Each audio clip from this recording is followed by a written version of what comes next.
Can anybody tell me, when it comes to the girls, the originator? And boy, exactly. I've never seen an investigation where there's a bunch of bullying, hazing, teasing, and a lot of kids that these individuals are their friends and they're not. And that's where the psychological trauma comes in because they feel betrayed. It's just like domestic battery. You know, how can this man hit me? How can this man do this to me? You know, but you go back for more. And these kids go back for more because they want to be needed and accepted. You got the physical, which I just described. You got the cyberbullying that you're conscious about your weight. You don't tell them they feel unattractive. They'll use it against you because there's something in this world, and I truly believe in pure evil, because they know what they're doing. They know how, and their intentions are cruel. Me, personally, I've seen the firsthand effect of it. Kids want to be accepted, want to be liked. They want to be, and if that means putting their self out there to be teased or getting invited to parties, then getting set up at these parties and getting beat up at these parties, that's what's going to result. How many have a CIT program in your party? CIT is crisis intervention. You're a CIT officer. I'm saying that I feel like hurting myself or hurting others, and I'm a threat or I'm a danger, and I do things that I say, okay, I don't want to live anymore. You come to me, he assesses me. He's certified to assess skills, psychological assessment, and determine and hold me for, what is it in your state, 72, 24 hours? 72 hours. 72.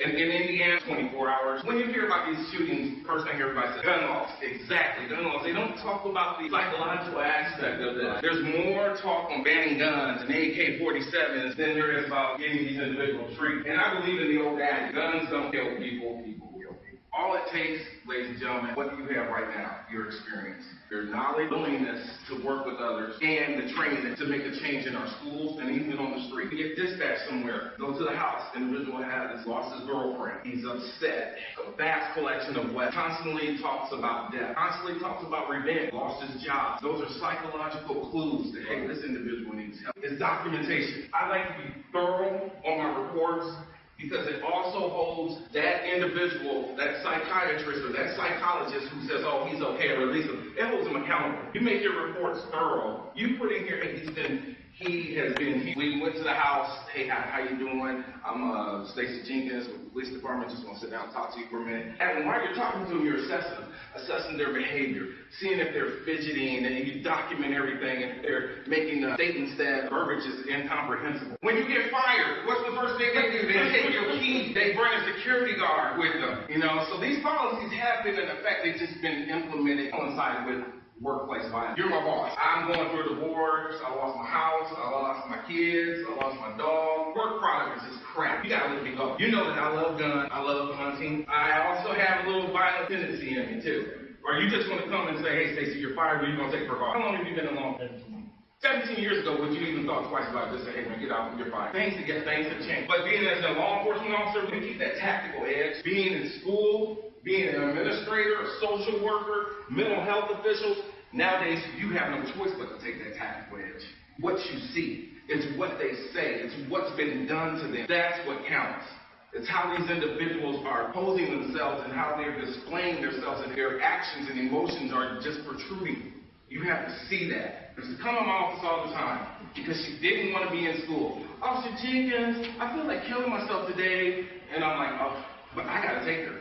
I knew she was pulling the wool over my eye, hoodwink, bamboozle, whatever you want to call it. But I had to take her. And I had to commit her. Parents used to get upset every time they got to come get her, but she had to go. And she didn't want to go to school, one test. And in gym, when you take showers and stuff, kids know that they tease him about it. Ever since then, he has been trying to prove his manhood, talk about sex and talk about sexual acts. Because he's been told and he's been harassed and he's been bullied so much that it's challenged his manhood. So therefore, he has to express his manhood in a violent and angry way. It was a manifesto about this thick. Guess what the first office he wanted to go to take care of? The name of the person there, the person's title, and then it said, nothing personal, I always liked you. You will be the first one to stop. Yes, that's our old office. It said, nothing personal, I always liked you, but you will be the first one to try to stop. Had a list of all the kids that he was going to kill. He was being picked on, he was being teased, his manhood was being challenged. He had every right to be upset and to be angry. However, he took it to another level. I'm dyslexic. I still suffer from dyslexia. I was teased about that in school. So I know what it's like to be teased, and I know what it's like to be made fun of.